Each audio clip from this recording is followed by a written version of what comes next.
Avant de commencer l'histoire, dites-nous d'où vous regardez en laissant un commentaire ci-dessous. Si vous appréciez cette vidéo, n'oubliez pas de liker et de vous abonner. Passez une merveilleuse journée. Profitez de l'histoire, tout le monde. La pluie dans la banlieue de Détroit cette nuit-là tombait lourdement, comme un rideau de fer. L'eau fouettait le pare-brise de la vieille Honda cabossée d'Amarator, faisant grincer les essuie-glaces comme un gémissement. L'horloge du tableau de bord indiquait minuit 47. Le parking de la station-service était désert. Le dernier employé venait de verrouiller la porte et de filer, ne laissant que la lumière néon verte clignotante face à la tempête. Amara tourna la clé pour la énième fois.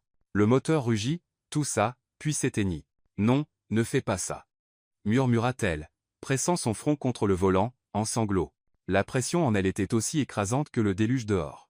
Perdre son emploi, le loyer en retard de 3 semaines, et les factures médicales qui s'accumulaient. Sa sœur de 6 ans, Lila, brûlait de fièvre à la maison. Toute seule, elle se mordit la lèvre, se demandant comment elle passerait le lendemain. Et maintenant, la voiture en panne au milieu d'une tempête, son désespoir atteignit ses limites, elle ouvrit ses contacts. Jasper, l'ex-petit ami qui avait déménagé à Chicago pour poursuivre sa carrière. Il lui avait dit un jour. « Si tu as vraiment besoin de moi, appelle. » Ce soir, elle avait besoin de lui. Son doigt tremblant composa le numéro. Le téléphone sonna. « Police, ici. Décrivez votre situation. » Une voix masculine profonde, ferme, mais étrangement enjouée, résonna. Amara se figea, jetant un œil à son écran. Oh non! Elle s'était trompée de numéro. Le dernier chiffre du numéro de Jasper était un 4, mais elle avait appuyé sur 7. Désolé, mauvais numéro, balbutia-t-elle rapidement, ravalant ses larmes. Yé raccroche. Attendes. La voix à l'autre bout baissa, douce, mais résolue. Vous allez bien? On dirait pas quelqu'un qui s'est juste trompé de numéro. Elle serait dit. Est-ce qu'il vient de m'appeler bébé? Sa façon de parler était bien trop naturelle. Je vais bien. La voiture est en panne sur le parking de la station-service. Je vais bien. Bien. Pourtant, on dirait que vous pleurez. L'inconnu marqua une pause, puis ajouta, mi-sérieux, mi-plaisantin, vous êtes sûr que vous n'avez pas besoin d'une assistance policière? La blague inattendue fit éclater Amara dans un rire étouffé, à moitié brisé, à moitié amusé. Elle ne se souvenait même plus de la dernière fois qu'elle avait ri. Mon Dieu, qui êtes-vous? Ezra, répondit-il simplement. Et vous, Amara? Très bien, Amara. Maintenant, écoutez-moi. Verrouillez vos portes à nouveau. Allumez la lumière de l'habitacle et n'ouvrez pas cette porte à quelqu'un que vous ne connaissez pas. Où êtes-vous exactement? Amara resta silencieuse, sa main serrant son téléphone plus fort. Un inconnu au milieu de la nuit, peu importe à quel point sa voix semblait chaleureuse. Et si c'était un piège? Comme s'il lisait dans ses pensées, Ezra poursuivit, calme et décidé. Amara, si vous avez peur que je vous trompe, partagez votre position avec quelqu'un en qui vous avez confiance, mieux encore, donnez-lui mon numéro aussi. S'il arrive quoi que ce soit, ils auront mes informations en premier. Il marqua une pause, puis ajouta avec une touche d'humour sec. Franchement, si j'avais de mauvaises intentions, laisser mes infos personnelles comme ça serait plutôt stupide, non? Cette dernière phrase fit rire Amara doucement, sa peur s'atténuant un peu. Il ne cachait rien. Au contraire. Il l'encourageait à être prudente. C'était exactement pourquoi elle voulait lui faire confiance. Elle hésita. Un inconnu la nuit, mais sa voix portait une conviction qu'il n'était pas là pour profiter d'elle. Elle regarda autour d'elle et repéra le panneau clignotant d'Oak Street. Parking d'Oak Street. Le magasin vient de fermer. Je connais cet endroit. C'est dangereux de rester là toute seule en ce moment. Le ton d'Ezra se durcit. Je vais appeler un Uber pour vous. Une berline noire conduite par Félix. Je vous envoie le numéro de la plaque. Montes, Seliming, si, ça, correspond. Son téléphone vibra. Un message arriva avec une photo de la plaque d'immatriculation. Amara plissa les yeux, le cœur battant. Il était trop préparé. S'il voulait lui faire du mal, pourquoi serait-il aussi transparent? Pourquoi faites-vous ça? Demanda-t-elle, elle, la voix tremblante. Vous ne me connaissez même pas. Parce que le son de votre voix me dit que vous êtes trop seul en ce moment, répondit Ezra simplement. Parfois, un inconnu peut faire ce que les gens que vous connaissez ne peuvent pas. Les silences s'installent à quelques secondes. La pluie martelait le toit comme des tambours de guerre. Les yeux d'Amara se brouillèrent de nouvelles larmes. Une partie de son esprit l'avertissait, ne lui fais pas confiance. Mais une autre murmurait, il a donné des preuves. Il est toujours en ligne et n'a rien demandé. Dans son désespoir, c'était la seule bouée qu'elle avait. D'accord, murmura-t-elle. Mais ne raccrochez pas avant que je sois chez moi. Bien sûr, gloussa Ezra légèrement. Vous devrez m'écouter débiter des bêtises tout le trajet. Comme quoi? Comme pourquoi je bois du cacao chaud au lieu d'un expresso, dit-il calmement. Même si je suis PDG, ma nièce jure que le cacao aide à mieux dormir. Voilà. Secret national dévoilé. Amara laissa échapper un vrai rire, plus libre cette fois. Étrange. 5 minutes plus tôt, elle se noyait dans le désespoir. Maintenant, elle plaisantait avec un inconnu. Des phares balayèrent le parking. Une berline noire s'arrêta devant elle, les clignotants 2 fois. Une autre vibration. La voiture est arrivée. Plaque de 3L492. Conducteur Félix. Un homme d'âge mûr sortit, tenant un parapluie. Il tendit son téléphone pour lui montrer son écran. Melemara. Je suis Félix. Cacau Chaude, c'est ça? Amar respira de soulagement, souriant failliblement. Le mot de passe était correct. Gardant le téléphone à l'oreille, elle murmura. Je vois. La plaque correspond. Le mot de passe correspond. Je mentais. Je suis là, rappela Ezra. Dites-moi quand vous serez chez vous. Amara ouvrit la porte, courut sous la pluie, serrant son sac à dos. Félix ouvrit la porte arrière, l'aida à monter, puis retourna au volant. La porte se ferma, le verrou cliqua. La voiture avança. Je suis en sécurité maintenant, dit-elle doucement au téléphone. Bien, expira Ezra, sa voix semblant libérer un poids de sa poitrine. Je reste en ligne jusqu'à ce que vous verrouillez votre porte d'entrée. Par la fenêtre, 2-3 se brouillaient sous des rideaux de pluie. Mais dans le cœur d'Amara, une petite lumière chaude scintilla. Un mauvais numéro, une voix inconnue. Mais cela était devenu sa bouée dans la nuit la plus sombre. Elle sourit, s'adossant au siège, murmurant. Merci, officier 1080. À l'autre bout, Ezra rit. Et quelque part ailleurs dans la ville, un homme qu'elle n'avait jamais rencontré se tenait près de la fenêtre de son bureau en hauteur, souriant pour la première fois depuis de longs mois sombres. La nuit de Détroit était toujours grise et orageuse. Mais quelque part en son sein, 2 inconnus venaient d'être liés par un fil bien réel. Le lendemain matin, un pâle rayon de soleil glissa à travers les stores usés, se répandant sur le sol humide du salon. Amara s'éveilla sur le canapé, le coup douloureux d'avoir dormi enroulé sur elle-même. Sur la table à côté, Lila dormait encore profondément, sa respiration rauque, mais sa fièvre moins forte que la veille. Alors qu'Amara posait un bol de soupe réchauffée, son téléphone vibra. Un numéro inconnu clignota sur l'écran. Lui, l'homme du mauvais numéro. Amorohi Ishita. Une partie d'elle voulait l'ignorer. C'était juste un inconnu, mais son doigt bougea tout seul et appuya sur accepter. Bonjour. Bon matin, Amara. Sa voix chaude et stable glissa comme une note apaisante à travers son épuisement. Je voulais juste m'assurer que vous êtes rentrée saine et sauve hier soir. Amara se fija un instant. L'attention d'un inconnu fit bondir son cœur, mais elle garda ses défenses. Je suis rentrée. Tout va bien. Vous n'aviez pas à appeler.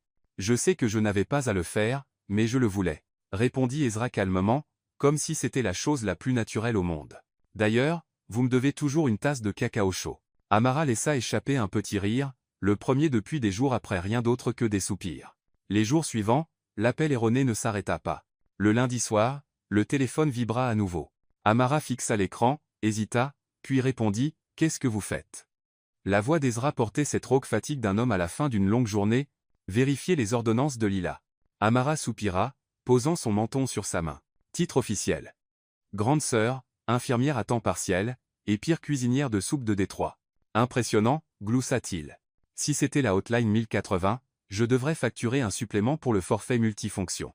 On dirait un employé de centre d'appel, taquina Amara. Bonjour, client estimé. Veuillez patienter pour le prochain agent disponible. Exactement. Mais ça vous coûtera dos, la minute.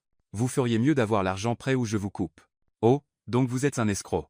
Elle rit à haute voix cette fois, le son clair résonnant dans le petit appartement. Depuis la chambre, Lila jeta un coup d'œil, surprise. Cela faisait longtemps que sa sœur n'avait pas semblé aussi heureuse. Les appels devinrent une habitude. Au début, Amara se disait juste quelques mots, puis raccrochait. Mais chaque fois, les minutes s'étiraient en 1 heure, puis 2, puis 3, ils échangeaient des fragments de leur vie ordinaire.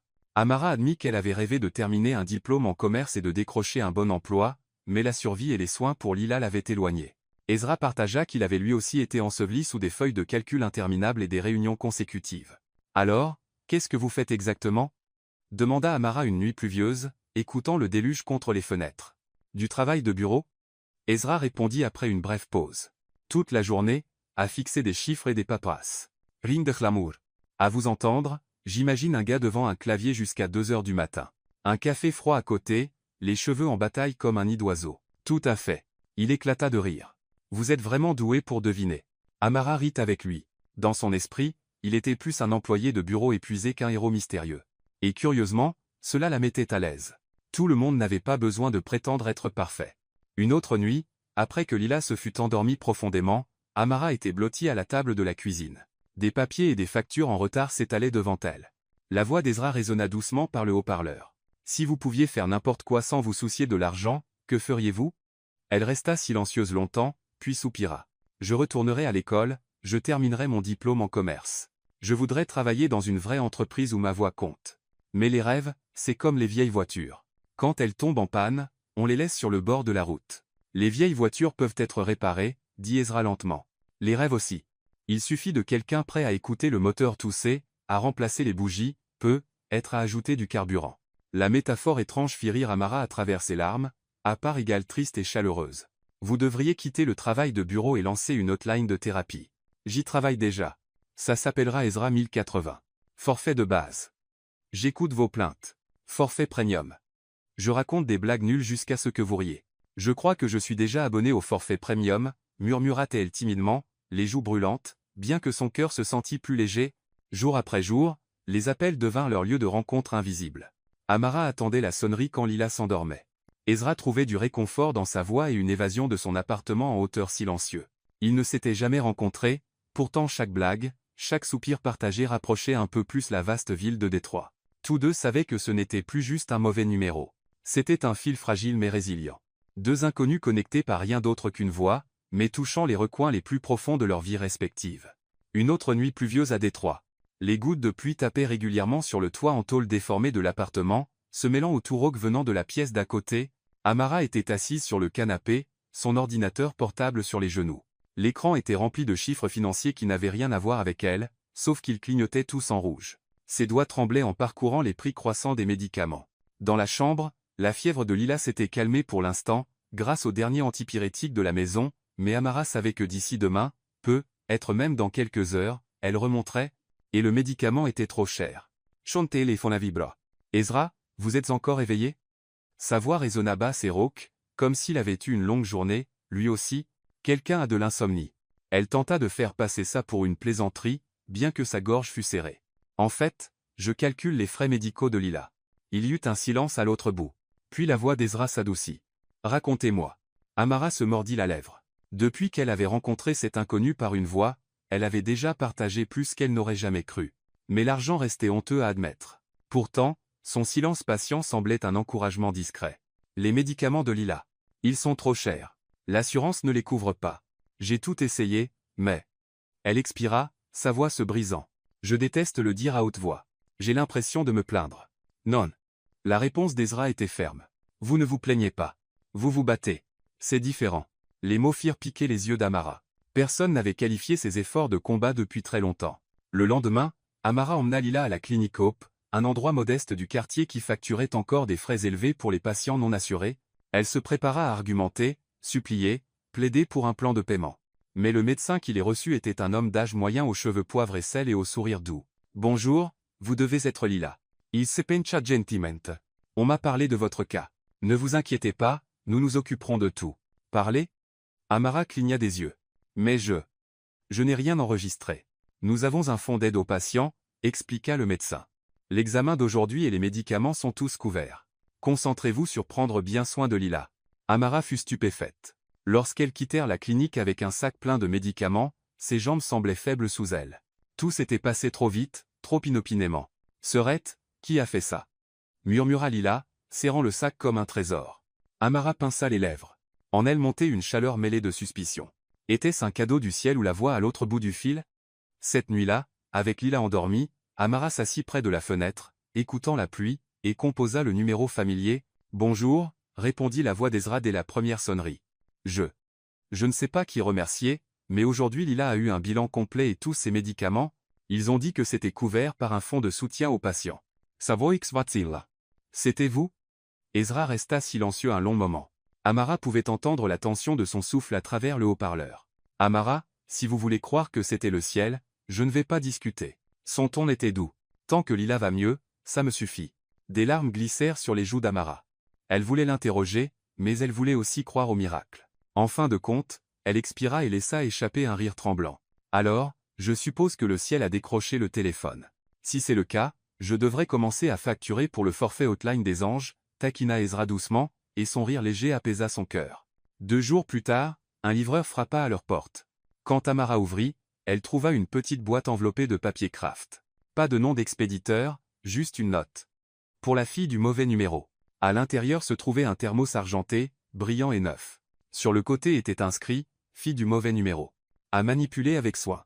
Amara éclata de rire, le son emplissant tout l'appartement. Lila accourut de sa chambre, les yeux écarquillés de joie. « Qui te l'a donné ?»« Aucune idée, » répondit Amara, les joues rosies. « Mais je dirais quelqu'un avec beaucoup trop de temps libre. » Elle ouvrit le couvercle. L'odeur sucrée de cacao frais montait encore chaude de l'intérieur. Un petit bout de papier était scotché sous le capuchon, buvez le temps qu'il est chaud. Et Amara rit jusqu'à ce que des larmes coulent de ses yeux. Pour la première fois depuis des mois, son cœur se sentait plus léger que l'air. Cette nuit-là, elle appela Ezra, sa voix encore rayonnante de rire. Et, Hotline 1080. Vous venez de lancer un nouveau service? Livraison de thermos à domicile? Gestia. Forfait, premium. Un thermos personnalisé rempli de cacao. Tarif d'appel de 5 $ la minute. Mon Dieu, les tarifs grimpent vite. Elle se mordit la lèvre pour cacher un autre gloussement. Je devrais appeler la police pour fraude. Allez-y. N'oubliez juste pas. Renvoyez le thermos. Hors de question.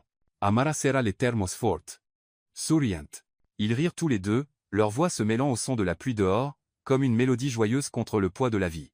Plus tard cette nuit, après que Lila se fut endormie profondément, Amara s'assit seule sur le canapé, le thermos à côté d'elle. Elle but une gorgée de cacao, une chaleur se répandant dans sa poitrine. Les mots filles du mauvais numéro brillaient faiblement sous la lumière de la lampe. Elle ne savait pas vraiment qui était Ezra, comment il vivait, ou ce qu'il faisait pour vivre. Mais au milieu de ces journées épuisantes, sa voix autrefois étrangère était devenue un réconfort constant. Et ce petit cadeau idiot, aussi modeste soit-il, lui donnait le sentiment qu'elle n'était plus seule dans la lutte. Amara appuya sa tête contre le coussin et murmura, « Peu, être que les anges n'ont pas d'ailes. Peu, être qu'ils ont juste des voix chaleureuses et des blagues nulles. » De l'autre côté de la ville, Ezra posa son téléphone sur une table en verre, regardant la tempête. Un sourire tira sur ses lèvres, la première fois depuis longtemps qu'il ressentait quelque chose proche de l'espoir. Une semaine plus tard, Amara se tenait devant la Summit Tower. Le soleil matinal se reflétant sur ses immenses murs de verre, la fit cligner des yeux. Ce n'était pas juste un immeuble de bureau. Pour elle, cela ressemblait à un château de gratte-ciel pour les riches. « Mon Dieu, qu'est-ce que je fais ici ?» murmura-t-elle, serrant son sac à main bon marché du marché aux puces, douloureusement consciente des sacs de créateurs brillants qui passaient à côté d'elle. Ce matin-là, Lila l'avait envoyée avec un sourire. « Amuse-toi au travail, sœurette, et ne te perds pas dans le labyrinthe des riches. » Puis elle avait éclaté de rire. Amara avait serré les dents. Seule une vraie sœur pouvait être aussi impitoyable. Elle prit une longue inspiration avant de pousser la porte vitrée. Au comptoir de la réception, une femme des ressources humaines nommée Clara sourit et lui tendit un uniforme impeccable. « Voici votre poste. C'est simple. Accueillez les invités, répondez aux appels, donnez des indications. Ne vous inquiétez pas, vous prendrez vite le coup. » Amara hocha la tête, le cœur battant comme un tambour. Ce n'était pas juste un emploi. C'était une chance. Sa première vraie chance après des mois de chômage et de dettes. Presque sans y penser, elle sortit son téléphone et tapa un message rapide à son inconnu familier. « Souhaitez-moi bonne chance pour mon nouveau travail. Attendez, en fait, je suppose que je me le souhaite à moi-même. » Elle envoya et rougit immédiatement. Pourquoi partageait-elle cela avec quelqu'un qu'elle n'avait jamais rencontré? L'écran s'alluma quelques secondes plus tard. « Tu vas être génial. Fais-moi confiance. » Amara fixa les mots, et soudain la moitié de son anxiété s'évanouit. « Fais-moi confiance. » 3 mots simples, pourtant ils semblaient comme des bonbons fondants, doux et apaisants au creux de son estomac. Sa première journée fut une expérience chaotique. Un client japonais qui ne parlait pas anglais lui tendit une carte froissée. Une femme blonde cria parce que la machine à café du 12e étage était en panne, comme si c'était la faute de la réceptionniste. Puis un stagiaire perdu demanda « Où est la salle 1502 ?» Dans une tour qui n'avait que 40 étages. À l'heure du déjeuner, Amara était épuisée, affalée sur sa chaise avec un soupir. Instinctivement, elle envoya un texto à Ezra. Être réceptionniste, c'est comme gérer un aéroport international. La seule différence, c'est que je n'ai pas de haut-parleur.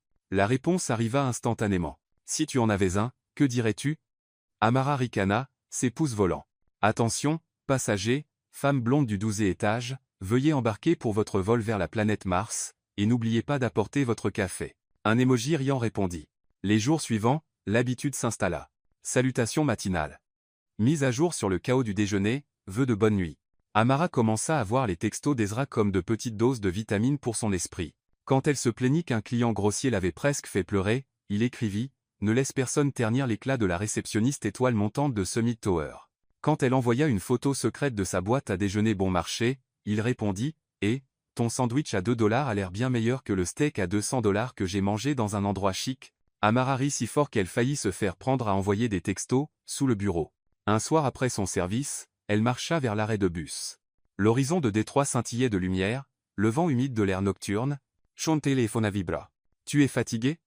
Elle s'appuya contre un lampadaire, souriant. Fatiguée, mais heureuse. J'ai l'impression de poser enfin le pied sur le premier barreau de l'échelle. Cette fois, Ezra appela au lieu d'envoyer un texto. Sa voix grave portait une tendresse à laquelle elle n'était pas habituée. Je savais que tu y arriverais. Honnêtement, t'entendre parler de ta première journée me donne l'impression de repartir de zéro, moi aussi. Amara resta silencieuse, son cœur tremblant, un inconnu, pourtant la faisant se sentir moins seule. Tu sais, rit-elle pour masquer l'émotion. Ta voix commence à ressembler à celle d'un coach de motivation à la radio. Alors demain, je devrais facturer un supplément. Forfait coach spirituel premium à 3 $ la minute. Mon Dieu, tu as plus de forfait d'abonnement qu'une compagnie de téléphone. Amara secoua la tête, riant. Ces conversations évoluèrent progressivement au-delà des plaisanteries ou des défoulements. Chaque message portait une touche de soin délicat, un peu de chaleur timide, des fragments de sentiments non nommés. Une nuit, pendant que Lila dessinait dans sa chambre, Amara tenait son thermos fille du mauvais numéro sur le balcon et envoya un texto à Ezra. « Tu penses qu'un mauvais numéro pourrait devenir une habitude comme ça ?» Il répondit après une pause, « Un numéro, mais si je pouvais, je voudrais que ça devienne une habitude pour la vie. » Amara se figea, fixant l'écran.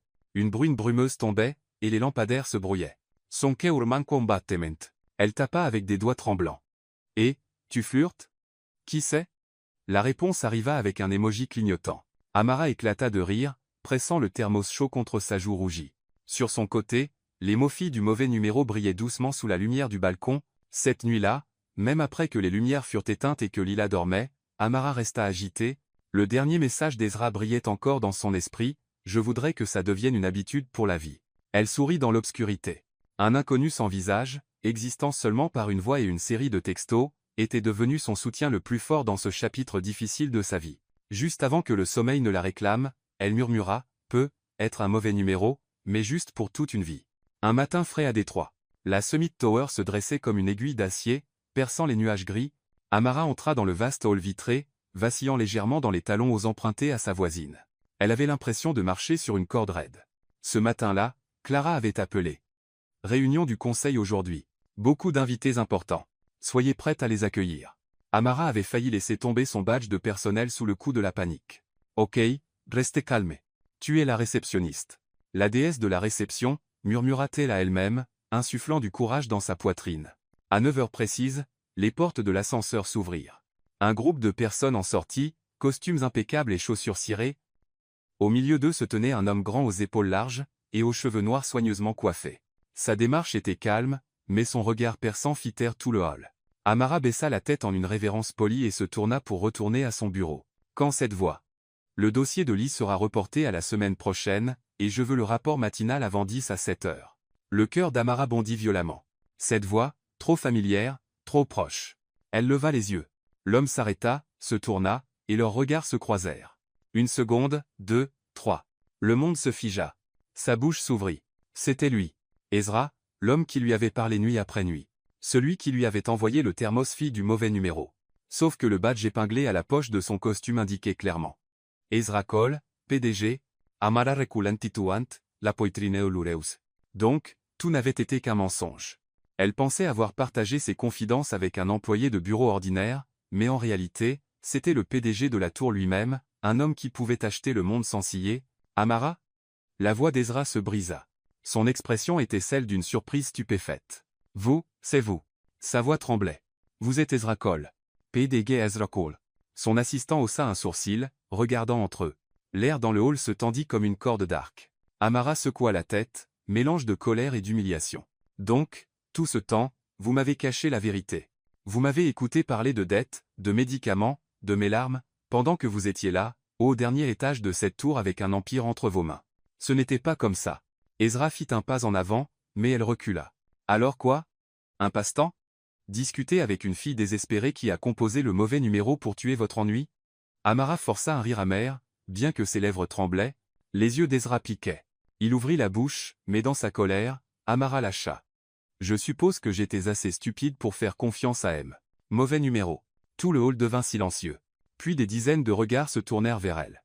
L'assistant d'Ezra se figea, puis se pencha sur son iPad, les épaules secouées alors qu'il essayait de ne pas rire, s'étouffant presque. Le visage d'Ezra pâlit, bien que le coin de sa bouche tressaillit comme s'il ne savait pas s'il devait rire ou courir après elle. Amara, s'il vous plaît, écoutez-moi. Sa voix était désespérée, mais le visage d'Amara brûlait de honte. Mon Dieu, tout le bâtiment va probablement m'appeler la réceptionniste Miss Mauvais Numéro désormais. Sans réfléchir, elle se précipita derrière le bureau et attrapa son sac. J'ai besoin d'air. Ezra avança, mais elle s'élança, filant à travers les portes vitrées tournantes comme un écureuil échappant à un piège, les talons empruntés claquaient contre le sol de marbre, manquant de la faire trébucher. Mais elle n'osa pas regarder en arrière. Derrière elle, Ezra resta figé, le cœur en chaos. Lui, qui pouvait commander des centaines d'employés et signer des contrats de milliards de dollars sans hésiter, était maintenant cloué sur place comme un idiot abandonné. Son assistant parla prudemment. Monsieur M. Mauvais numéro. Ezra pressa une main sur son front et laissa échapper un rire douloureux. Tais-toi ou je vais officiellement changer ton titre en M. Fouineur. Amara déboula dans la rue. Le vent froid lui fouetta le visage, les larmes coulant jusqu'à ce qu'elle ne puisse plus distinguer où finissait la pluie et où commençait son humiliation. Elle se sentait totalement idiote d'avoir ouvert son cœur à un homme qui avait caché son identité tout ce temps. Un inconnu à travers une voix. Non, c'était un magnat financier, et elle n'était rien d'autre qu'un amusement passager. Elle serra le thermos fille du mauvais numéro dans son sac, soudain lourd comme une pierre. À l'intérieur de la tour, Ezra se tenait à la fenêtre, les yeux fixés sur sa petite silhouette, disparaissant dans la foule pressée de la ville. Et pour la première fois, il ressentit quelque chose qu'il n'avait jamais ressenti en salle de réunion. Qu'un contrat pouvait attendre, mais qu'une femme ne le pouvait pas. Il murmura pour lui-même un serment plus que des mots. Amara, je te ferai comprendre. Je n'ai jamais, pas une seconde, joué avec toi. Amara n'avait jamais éteint son téléphone, autant de fois en une journée. Du matin au soir, l'écran s'allumait encore et encore avec le nom d'Ezra, mais elle refusait obstinément de répondre. Son cœur battait à chaque fois, pourtant son esprit criait « Non ». Il t'a dupé, Amara Torse. Ne sois pas si facile. Le troisième jour, quand sa boîte de réception professionnelle vibra avec un nouvel email, elle faillit renverser son café sur le clavier d'Ezra Cole. Objet, concernant les procédures d'accueil des invités et quelques autres choses. Amara déglutit fort, le pouls accéléré. Elle ouvrit, les yeux parcourant rapidement. Amara, tout d'abord, merci d'avoir si bien géré l'accueil des invités la semaine dernière. Plusieurs partenaires ont donné des retours très positifs sur votre amabilité intacte. Aussi, je voudrais vous rappeler de ne pas oublier de déjeuner à l'heure. Sauter des repas pourrait affecter vos performances au travail. C'est un conseil purement professionnel des RH. Aucun sens personnel attaché. En fait, c'est un mensonge. C'est personnel. Sincèrement, Ezra Cole. Amara éclata de rire, puis fronça immédiatement les sourcils. Mon Dieu, quel genre de PDG écrit un email qui ressemble à une note d'amour maladroite? Murmura-t-elle, bien que ses joues rougissent. Ce soir-là, Lila posa son menton dans ses mains, regardant sa sœur rire seule devant l'écran. Et, tu es fâché contre ton petit ami pas encore officiel? Amara s'étouffa. Ne dis pas n'importe quoi. C'est un PDG, et je ne suis qu'une modeste réceptionniste. Et alors? Lila haussa les épaules. Il tient toujours à toi. Je le vois clairement. Tu es à la fois fâché et tu lui manques. Tu éteins ton téléphone et tu boudes, mais un email te fait sourire. Tu penses que je suis aveugle? Amara lui lança un coussin. Lila éclata de rire, roulant sur le canapé. Mais quand la porte de la chambre se ferma, Amara resta silencieuse, ses doigts effleurant les mots. N'oubliez pas de déjeuner. Son cœur s'adoucit, aussi en colère qu'elle fut. Elle lui manquait quand même. Pendant ce temps, à travers Détroit, une voiture de ville noire élégante roulait sur les rues pavées. Félix tenait le volant fermement. À l'arrière, Ezra était assis silencieusement, les yeux fixés sur l'écran rempli d'appels sans réponse. Félix s'éclaircit la gorge. Toujours pas de réponse. M. Co. Ezra Sados. Inspirant. Tu sais ce qui est le pire, Félix? Je peux négocier avec les requins les plus durs de Wall Street, mais je ne peux pas convaincre une femme que je pense ce que je dis. Félix sourit faiblement, gardant les yeux sur la route. En fait, c'est la beauté de la chose. Vous êtes habitué à ce que les gens soient attirés par votre argent et votre pouvoir en premier. Mais cette fille, tout ce qu'elle a vu, c'était une voix. Ezra hocha lentement la tête. Exactement. Avec elle, Je n'étais pas un PDG. J'étais juste M. Mauvais numéro. Et je ne me suis jamais senti plus moi-même. Félix Glossado Seming. Si vous voulez, je pourrais la récupérer par hasard une autre nuit pluvieuse. Ezra laissa échapper un rire impuissant. Non. Laisse-la choisir. Je veux qu'Amara croie que peu importe qui je suis, ce que je ressens pour elle est réel. Dans le rétroviseur, Félix aperçut une rare vision, son patron, souriant faiblement, mais avec une inquiétude voilant les yeux de l'homme le plus puissant de la ville. Cette nuit-là, Amara se tournait et se retournait dans son lit. Son téléphone reposait juste à côté de son oreiller, son écran noir et silencieux. Elle était en colère mais agitée. Les mots de Lila de tout à l'heure tournaient dans son esprit, ton petit ami pas encore officiel. Elle murmura dans l'obscurité. M, mauvais numéro. Tu m'as complètement bouleversé.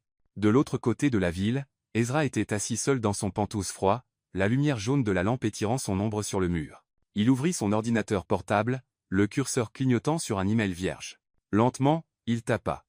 Amara, je ne m'attends pas à ce que vous me pardonniez tout de suite. J'espère seulement que vous croyez que tout ce que j'ai dit, chaque appel, chaque rire était réel. Si vous pouvez me donner une chance d'expliquer, pas en tant que PDG, mais en tant qu'homme qui est tombé amoureux de votre voix. Il resta longtemps à fixer les mots. En fin de compte, il ne l'envoya pas. Au lieu de cela, il tapa un court message. Bonne nuit, fille du mauvais numéro. De l'autre côté, Amara vit le texto. Son corps s'emballe. Elle fit la moue, à moitié agacée, mais incapable de s'empêcher de sourire. L'après-midi de Détroit scintillait sous le soleil, mais l'estomac d'Amara se nouait. Dans ses mains reposait une épaisse carte d'invitation, ornée de lettres dorées. Gala de charité de la Fondation Summit. Expéditeur, Ezra Cole. Elle avait hésité pendant 3 jours. Si elle y allait, elle risquait de devenir une risée. Si elle n'y allait pas, eh bien, elle ressentait une pointe de déception. En fin de compte, Lila avait rendu le verdict. Serette, il t'a envoyé l'invitation personnellement. Ne pas y aller serait un gâchis total de la robe que j'ai dénichée dans le tas de dons de friperie la semaine dernière. Amara gémit, fixant la robe bleu marine suspendue à côté. Elle était simple, un peu trop longue à l'ourlet, mais intacte. Elle soupira. D'accord, mais souviens-toi, si je suis tellement gêné que je veux me cacher dans le sol, c'est entièrement de ta faute. Ce soir-là, le hall de l'hôtel Grand Horizon ressemblait à une scène tout droit sortie d'un film hollywoodien. Des lustres en cristal éblouissant, un groupe de jazz en direct, des robes scintillant comme des étoiles, et les rires cristallins de l'élite de la ville. Amara entra, les cœurs battants.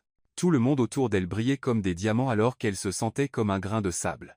Elle se glissa vers un coin, serrant sa pochette usée, quand une voix retentit. Tues benue. Ezra se tenait là dans un smoking noir parfaitement taillé, nœud papillon impeccable, les yeux s'illuminant en se posant sur elle. Pendant un moment, le bruit autour d'eux sembla s'estomper. « Tu voulais vraiment que je sois là ?» murmura Amara, essayant de masquer ses nerfs. « Qui d'autre voudrais-je amener à ce gala ?» La remarque taquine la fit rire, relâchant légèrement la tension.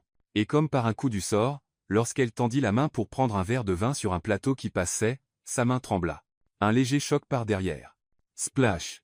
Du vin rouge se répandit directement sur la robe blanche immaculée d'une matrone de la haute société debout à côté.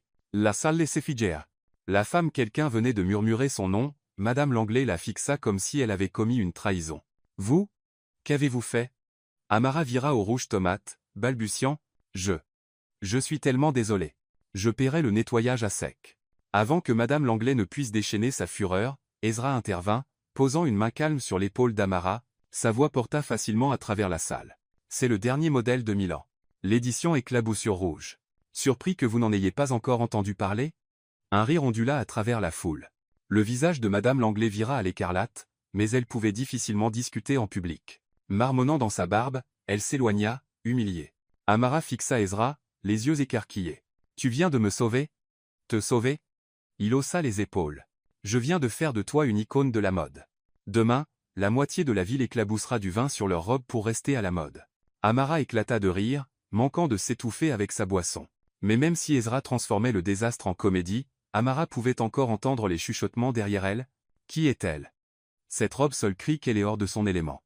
J'ai entendu dire qu'elle n'est qu'une réceptionniste à Summit Tower. Les regards scrutateurs lui brûlaient le dos. Elle voulait se glisser sous une table. Et puis, tranchant à travers les bavardages, une voix qu'elle reconnut instantanément, acérée comme une lame. « Eh bien, n'est-ce pas intéressant, Ezra? Tu amènes une réceptionniste à un gala de charité, Amara se retourne. » Une femme grande aux cheveux blonds brillants se tenait dans une robe rouge flamboyante. La salle se tut autour d'elle. Sophia, l'ex-femme d'Ezra. Son sourire était aiguisé, son regard balayant Amara comme si elle était un produit de seconde main. Ton goût a vraiment changé. Ezra tint bon, la voix ferme. Sofia, voici Amara. Elle est très importante pour moi. La brève introduction fit l'effet d'une onde de choc dans la foule. La Jorge Amara Cesar. Elle voulait protester, je ne suis qu'une employée. Mais aucun mot ne sortit. Sofia haussa un sourcil, son sourire usé, puis se tourna vivement, laissant derrière elle un sillage de parfums coûteux. Après la rencontre, Amara s'échappa sur le balcon pour respirer. L'air nocturne était frais, détroit scintillant en bas comme une mer de lumière. Pourtant, sa poitrine semblait lourde. Yanae pas ma plaza itse. Ses robes scintillantes, ses regards moqueurs, même Sofia, je ne suis qu'une étrangère. Ezra la suivit, posant son verre sur la balustrade. Ça va? Bien, força-t-elle un sourire. Aussi bien que la robe blanche de Madame Langlais. Ezra gloussa doucement, bien que son regard fût doux. Je sais que ce n'est pas facile pour toi, mais tu n'as pas à essayer d'être comme eux. Sois juste toi-même. Mais je ne corresponds pas à ce monde. Je suis juste la fille du mauvais numéro, Ezra. Il resta silencieux un moment, puis se pencha plus près, la voix ferme. Et tu es la seule personne dans cette salle que je voulais à mes côtés. Son cœur manqua un battement, les mots résonnant profondément en elle. Pourtant, même si son pouls s'accélérait, les rires étouffés et la musique bourdonnante de l'intérieur pesaient sur elle. La dissonance la déchirait en deux. Quand le gala se termina, Ezra lui proposa de la ramener chez elle en voiture, mais Amara insista pour prendre un taxi. Dans le trajet du retour, elle resta silencieuse, sa robe bleu marine froissée dans l'obscurité, son esprit rejouant ces mots. Tu es la seule, et pourtant, le rire moqueur de Sofia et ses regards acérés s'accrochaient à elle comme des ombres. Appuyant sa tête contre la vitre fraîche du taxi, elle murmura. Je m'aventure dans un jeu trop grand, et je ne suis pas sûre d'être prête. Pendant ce temps, depuis le haut balcon de l'hôtel, Ezra regardait la lueur de son taxi disparaître au loin, sa main serrant la tige de son verre, ses yeux brûlants de détermination. Si tu crois que tu n'as pas ta place dans ce monde, alors je ferai en sorte que ce monde t'appartienne. Detroit s'illumina pour la nuit, les rues bourdonnant sous l'éclat des lumières ambrées. Amara marchait rapidement sur le trottoir, son cœur encore troublé après le gala de charité. Sur son téléphone, un message non lu d'Ezra restait. Je sais que je te dois une explication, donne-moi une chance de dire la vérité. Demain soir, 10 à 9 heures, Antonio's Italien sur Pine Street. Si tu ne viens pas, je resterai assis là jusqu'à ce qu'il ferme. Elle avait voulu l'ignorer. Mais toute la journée au travail, chaque fois que ses yeux tombaient sur le thermosfie du mauvais numéro sur son bureau, son cœur s'adoucissait. C'est pourquoi elle se retrouva maintenant devant Antonio's, une petite trattoria italienne nichée entre deux bâtiments délabrés. Son enseigne néon clignotait tandis que l'arôme de pizza et de sauce tomate flottait dans l'air du soir. Amara poussa la porte. Pas de lustre, pas de robe scintillante, juste des tables en bois, des nappes à carreaux rouges et blancs, et l'odeur du pain à l'ail chaud. Dans un coin, Ezra l'attendait déjà. Fini les smoking impeccable. Il portait une chemise bleu foncé aux manches retroussées, la cravate glissée dans sa poche. Un Ezra très différent, plus simple, presque humain. Il bondit sur ses pieds en la voyant, son sourire teinté d'une pointe de maladresse. Toes Benway. Je suis seulement là pour entendre ton explication, dit Amara, croisant les bras, gardant ses défenses. Et je te dirai tout, dit Ezra, faisant signe au serveur. Mais d'abord, commandons une pizza. Si nous allons partager des secrets, autant avoir du fromage et du vin comme témoins. La phrase était assez ludique pour tirer un coin de ses lèvres vers le haut, bien qu'elle se forçât rapidement à redevenir sérieuse. Avec le vin rouge scintillant à la lueur des bougies, Ezra prit une profonde inspiration et commença, tu sais, les gens me regardent et voient un PDG, quelqu'un qui a plus qu'il n'en aura jamais besoin. Mais la vérité, c'est que j'ai commencé avec rien. Mon père est parti quand j'avais 8 ans. Ma mère travaillait comme femme de ménage, nettoyant des maisons pour que je puisse aller à l'école. Amara resta silencieuse, les yeux écarquillés. J'ai fait des jobs de plongeur, garé des voitures, livré des journaux. Parfois, je n'avais que de quoi acheter un morceau de pain sec. Ma mère me disait toujours. Garde juste ta bonté. Tout le reste suivra son chemin. Il marqua une pause, baissant le regard. Elle est décédée il y a 3 ans. 15. J'avais l'argent pour les meilleurs hôpitaux, mais je n'ai pas pu la sauver. La Jorge Amara Cesar. Elle se voyait reflétée dans son histoire. Une grande sœur luttant pour garder son frère ou sa sœur en vie avec des médicaments. Doucement, elle dit, je comprends. Mes parents sont morts dans un accident, il y a 3 ans. Depuis, j'ai dû travailler, étudier et élever Lila toute seule. Être que nous savons tous les deux ce que c'est de perdre le seul ancrage que nous avions. Leurs regards se croisèrent, la tristesse et la reconnaissance se mêlant dans l'espace silencieux entre eux. Ezra but une gorgée de vin, puis continua. Quand l'entreprise a décollé, j'ai cru que j'avais tout. J'ai épousé Sofia, mais c'était la plus grosse erreur de ma vie. Elle aimait l'image du PDG à succès, les galas, les couvertures de magazines, mais elle ne s'est jamais souciée de savoir qui j'étais vraiment. Sa main se resserra sur le verre. Quand ma mère était malade, j'ai passé la plupart de mon temps à l'hôpital. Sofia s'est sentie abandonnée. Elle a demandé le divorce. La presse m'a dépeint comme un homme incapable d'aimer. Mais la vérité, c'est que je n'avais jamais aimé la bonne personne. Amara baissa le regard. Ces mots ne ressemblaient pas aux excuses d'un homme riche. Ils étaient bruts, même maladroits. Le PDG froid des magazines semblait maintenant plus comme un homme confessant ses échecs à une fille simple de l'autre côté de la table. Elle laissa échapper un petit rire, à moitié amé, à moitié chaleureux. C'est drôle, je pensais que tu étais juste un homme riche jouant avec ma misère pour t'amuser. Il s'avère que tu as lutté, perdu, et été seul, toi aussi. Ezra hocha la tête, ses yeux sincères. Oui. Et depuis la nuit où tu as composé le mauvais numéro, tu as brisé cette solitude. Tu n'as pas vu le PDG Cole. Tu as juste entendu une voix, et je ne pouvais pas supporter de perdre ça. L'air entre eux s'adoucit. Le serveur arriva avec une pizza fumante, le fromage bouillonnant doré. Amara prit sa fourchette, mais Ezra sourit. Fourchette et couteau pour une pizza? Allez. C'est un resto italien familial, fille du mauvais numéro. Elle rit, déchirant une part avec ses mains. Pour la première fois depuis des semaines, elle se sentait à l'aise, comme si elle partageait un dîner avec un ami, pas un puissant exécutif. La pizza disparut lentement alors qu'ils échangeaient des histoires, des livres préférés, des souvenirs d'enfance gênants. Amara confessa qu'elle avait vendu des cookies pour une collecte de fonds scolaires, mais en avait mangé la moitié elle-même. Ezra s'esclaffa presque, admettant qu'à 16 ans, il avait falsifié la signature de sa mère juste pour obtenir un travail à temps partiel. Enfin, il ne restait qu'une part, petite et gluante de fromage. Tous deux tendirent la main en même temps. « C'est à moi !» cria Amara. « Non, à moi. Privilège de PDG. » La dernière part, taquina Ezra. PDG gourmand. Retail, tirant vers elle. Il tint bon, tirant en arrière, leurs regards verrouillés, des sourires tirant sur leurs lèvres. Et puis, aucun ne sut vraiment quand cela arriva, mais la pizza fut oubliée. L'espace entre eux se referma. Leurs lèvres se frôlèrent légèrement, puis s'approfondirent en un baiser. Le léger goût de tomate et de fromage, maladroit mais chaleureux. Amara se recula, les joues en feu.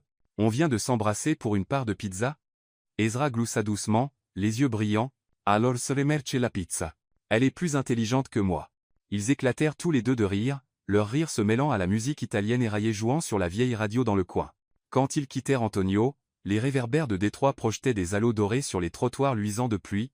Ezra la raccompagna à un taxi, tenant la porte ouverte, son regard s'attardant. « Je ne promets pas d'être parfait, mais je promets que tout ce que tu as vu ce soir, mon enfance, mes erreurs, mon chagrin, c'est le vrai moi. » Amara resta silencieuse, mais alors que le taxi s'éloignait, elle se retourna, murmurant « Merci d'avoir été honnête. » Ezra resta à regarder jusqu'à ce que la voiture disparaisse, l'espoir gonflant dans sa poitrine.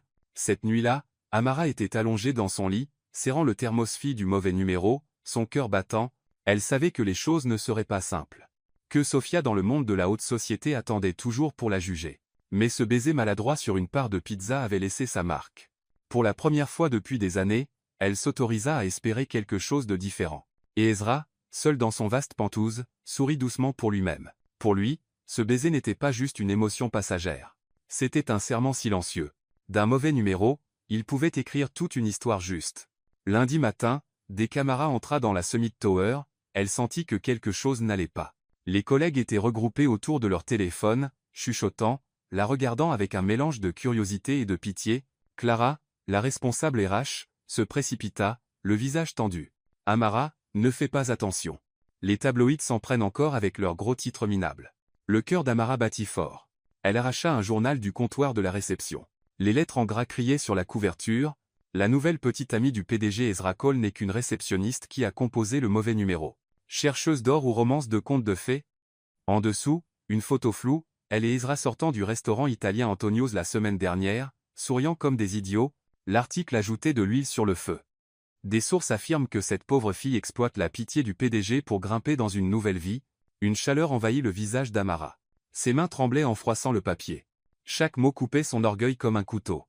Cet après-midi-là, elle était recroquevillée dans son petit appartement, serrant un coussin, regardant par la fenêtre brouillée par la pluie. L'article s'était déjà répandu en ligne. De vieilles connaissances lui envoyaient des textos, à moitié curieuses, à moitié critiques. Ils ont raison. Je n'ai pas ma place dans ce monde. Je ne suis qu'un divertissement. Elle se leva soudainement, attrapa une petite valise, et commença à y entasser des vêtements. La pensée jaillit, quitte le travail. Quitte Ezra. Quitte tout.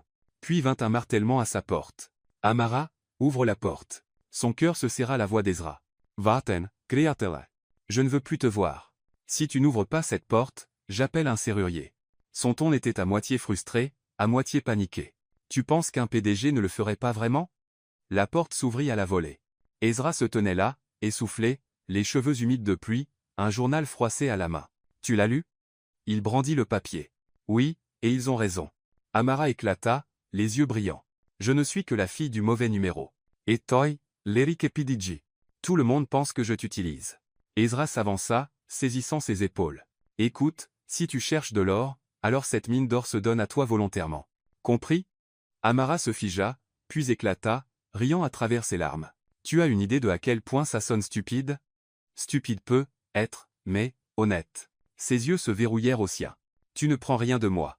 C'est moi qui ai besoin de toi. Elle se détourna, la voix brisée. Mais je suis épuisé. Épuisé par les regards, les commérages, même par Sophia. À ce nom, la mâchoire d'Ezra se crispa. Sophia ne signifie rien. Elle est seulement amère parce que, pour la première fois, je suis amoureux de quelqu'un de réel. Amara resta silencieuse, son cœur encore déchiré. Juste à ce moment, la porte de la chambre grinça. Lila passa la tête, les cheveux en désordre, des taches d'encre sur la joue. Vous pouvez arrêter avec le feuilleton de 20 heures dans le salon? Je ne peux pas étudier. Amara rougit intensément. Ezra s'éclaircit la gorge, reculant d'un pas. Lila croisa les bras, fusillant sa sœur du regard. As-tu oublié qui était là la nuit où ta voiture est tombée en panne à la station-service? Qui a appelé un Uber? Qui s'est inquiété pour mes médicaments? Est-ce que les tabloïds t'ont apporté de la soupe quand tu étais malade? Amara baissa la tête. Les murs autour de son cœur têtu commencèrent à s'effondrer. Lila se tourna vers Ezra. Et toi, si tu tiens vraiment à ma sœur, sois patient. Ne la laisse pas fuir juste à cause d'articles minables. Ezra sourit doucement, inclinant la tête en un geste de gratitude. La pièce tomba dans le silence. Enfin, Amara laissa tomber la valise de sa main. Savoix-va-t-il? Je ne sais pas si je peux supporter cette pression. Ezra s'avança, prenant doucement sa main. Alors laisse-moi la supporter avec toi. Seul, c'est épuisant, mais à deux, c'est différent. Fais-moi confiance. Ses yeux brillaient de détermination, rien à voir avec le PDG froid des couvertures de magazines, c'était l'homme qui était resté en ligne pendant des heures juste pour entendre ses soupirs. Amara laissa échapper un rire tremblant, des larmes glissant sur ses joues. Mauvais numéro, tu me fais trop souffrir. Ezra se pencha, pressant un baiser sur son front. Alors laisse-moi te faire souffrir un peu plus, mais seulement le genre de souffrance qui vient avec l'amour. Marché conclu. Elle rit à travers ses larmes, se sentant plus légère qu'elle ne l'avait été depuis des jours. Depuis la chambre, Lila cria, « Dites juste oui pour que je puisse dormir. » Tous deux éclatèrent de rire, la tension se fondant en chaleur.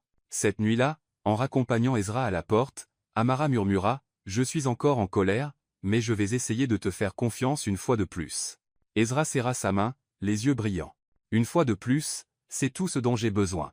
Je ferai en sorte que ce soit pour toujours. » Dehors, la pluie s'était arrêtée, laissant les rues scintiller de lumières éparses comme de minuscules fragments d'espoir ravivés dans leur cœur. La pluie tombait sur Détroit comme pour laver les troubles de la ville. Les rues brillaient comme des rivières de verre, et les réverbères jaunes s'étiraient en longues traînées floues sur le pavé mouillé. À un coin familier se dressait l'appartement délabré d'Amara et Lila, son toit en tôle claquant sous les gouttes battantes. Ezra se tenait sous le petit auvent, son parapluie noir depuis longtemps retourné par le vent. Sa chemise collait à ses épaules, trempée, la cravate pendant de travers. Il n'y avait rien du PDG poli en lui maintenant, seulement un homme avec une seule pensée en tête, Amara. Il frappa à la porte. « Amara, c'est moi. » À l'intérieur, Amara soulevait une casserole de soupe du feu pour Lila quand son cœur se serra au son de sa voix. Elle hésita, déchirée. Mais finalement, elle ouvrit la porte. « Qu'est-ce que tu fais ici ?» demanda-t-elle, les bras croisés, s'appuyant contre le chambranle, la voix teintée d'une légère froideur. La pluie dégoulinait du front d'Ezra alors qu'il reprenait son souffle. « Pour dire tout ce que je n'ai pas pu dire. Si tu veux toujours que je parte après ça, je partirai. » Amara fronça les sourcils, puis tourna le dos. « Entrez. Rester sous la pluie comme ça, c'est stupide. » Ils s'assirent dans le petit salon, la lumière jaune des lampes enveloppant le vieux canapé. La toux douce de Lila depuis l'autre pièce rendait le silence encore plus lourd.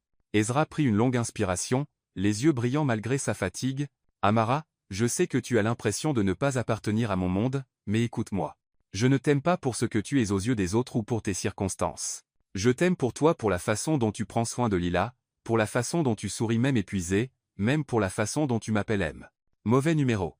Amara se mordit la lèvre. Maisto es un pedeg. Et moi? Je ne suis qu'une fille qui a composé un mauvais numéro. Les tabloïds avaient raison. Nous sommes trop différents. Ezra secoua la tête, la voix rauque. Je n'ai pas besoin de quelqu'un de convenable selon leurs critères. J'ai besoin de quelqu'un qui me voit vraiment. Et tu l'as fait dès la première nuit. Tu te fichais que je sois riche ou pauvre. Tu as juste écouté, partagé, et ri. Je ne peux pas perdre ça à cause des gros titres. Elle resta immobile, son cœur s'adoucissante. La vérité dans ses yeux ne laissait place à aucun doute. Ce n'était pas juste des mots. Des larmes glissèrent sur les joues d'Amara. Sais-tu à quel point j'ai eu peur? Peur d'être une blague, peur que tu te lasses de moi, et que je reste avec seulement l'humiliation. Ezra tendit doucement la main vers ses mains tremblantes. Je ne peux pas promettre de faire taire le monde, mais je promets de te protéger chaque jour, chaque heure, pas par culpabilité, mais par amour, parce que je t'aime, Amaratos. Son cœur s'ouvrit grand. Elle leva les yeux, humides. Tu viens de dire que tu m'aimes? Oui. Ezra sourit, la voix tremblante comme s'il craignait le rejet. Pas le PDG Ezra Cole. Juste un homme si seul qu'il s'est accroché à un mauvais numéro. Et cet homme t'a aimé dès le premier instant où il t'a entendu rire à travers tes larmes. Depuis la chambre, Lila toussa délibérément, puis cria, « Vous allez continuer à jouer un feuilleton dans le salon toute la nuit? Sortez dehors. Certains d'entre nous essaient de dormir. » Amara rit à travers ses larmes. Le regard d'Ezra resta fixé sur le sien, intense, inébranlable. Ensemble, comme tirés par un fil invisible, ils se levèrent et sortirent sous l'auvent. La pluie tombait toujours fort. Amara inclina son visage vers le haut, laissant les gouttes fraîches la laver.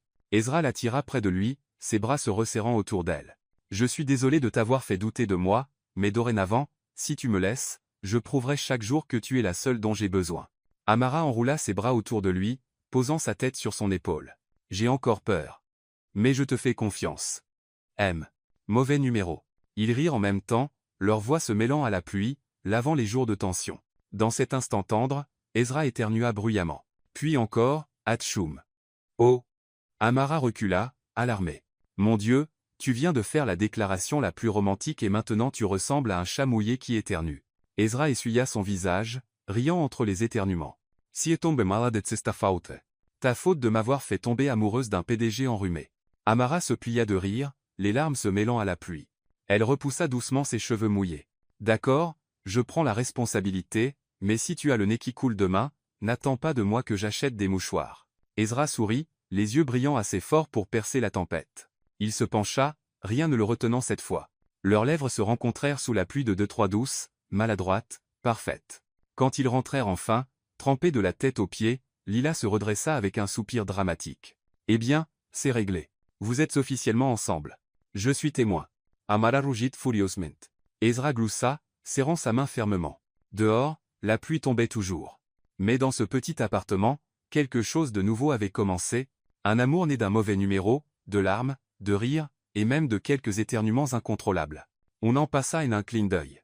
Les cieux de Détroit oscillaient toujours entre pluie et soleil. Mais pour Amara, chaque jour portait désormais une pièce qu'elle pensait ne jamais avoir.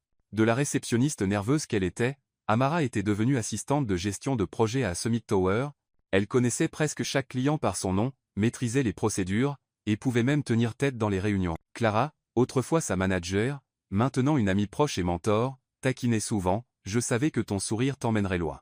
Il a même battu celui du PDG Cole, tu sais. » Amara riait seulement, mais à l'intérieur, elle débordait de fierté. Son succès ne lui avait pas été offert en tant que petite amie du PDG. Il venait de sa propre persévérance et de ses efforts jour après jour. Pendant ce temps, Lila était plus en santé que jamais. Les toux incessantes avaient disparu, remplacées par des yeux brillants et le sourire éclatant qu'elle arborait en agitant une lettre d'acceptation, une bourse d'été pour une école d'art prestigieuse. Elle courait dans la maison, montrant fièrement chaque croquis, chaque photographie. « Regarde, sœurette, si ma première exposition est un succès, toi et Ezra devrez venir avec un énorme bouquet. Promis ?» Amara serra sa petite sœur fort, submergée d'émotion. Cela faisait si longtemps qu'elle pouvait rire si librement. La maison qu'Amara et Ezra partageaient maintenant n'était ni un pantouf scintillant ni l'ancien appartement exigu, mais une maison chaleureuse en banlieue. Dans le jardin, Lila s'occupait de pots de tomates. Dans le salon, des bougies parfumées à la vanille scintillaient doucement, les soirées résonnaient souvent de disputes ludiques. « C'est définitivement ton tour de faire la vaisselle. » Amara planta ses mains sur ses hanches, brandissant un tablier comme un drapeau. « Pas question. Je me souviens clairement que tu as perdu le pari hier, » rétorqua Ezra, son ton de PDG ressemblant plus à un écolier boudeur. Les PDG doivent aussi jouer franc jeu. Où veux-tu que je le signale à Félix et qu'il soit l'arbitre? Juste à ce moment, Félix entra avec un sac de pain. Le vieux chauffeur secoua la tête, gloussant. Vous vous disputez comme des écoliers. Donnez Moïcha. Je vais laver la vaisselle. Non, crièrent Amara et Ezra à l'unisson. Finalement, Ezra fut celui qui se retrouva à porter des gants en caoutchouc au lavabo, frottant pendant qu'Amara regardait, bras croisés, souriant triomphalement. Tu vois, même le puissant PDG perd à la fin. Félix sirota son thé, se penchant vers Lila pour murmurer, je n'aurais jamais pensé finir comme l'oncle de la maison, mais honnêtement, pour écouter ces deux-là. Se disputer pour la vaisselle salba la conduite de loin. Lila et Amara éclatèrent de rire. Ezra fit semblant de bouder, bien qu'un sourire tira sur les coins de ses lèvres. La vie ensemble ne se limitait pas aux querelles de cuisine. Certains matins, Ezra se précipitait pour préparer des documents, et Amara lui tendait un café chaud dans son thermos abîmé, celui toujours gravé de fille du mauvais numéro, sa peinture s'écaillant, il le tenait comme un trésor, souriant. Cet appel erroné m'a donné une famille. Les nuits tranquilles, ils s'asseyaient ensemble sur le porche, écoutant la pluie pendant que Lila partageait ses rêves de devenir artiste.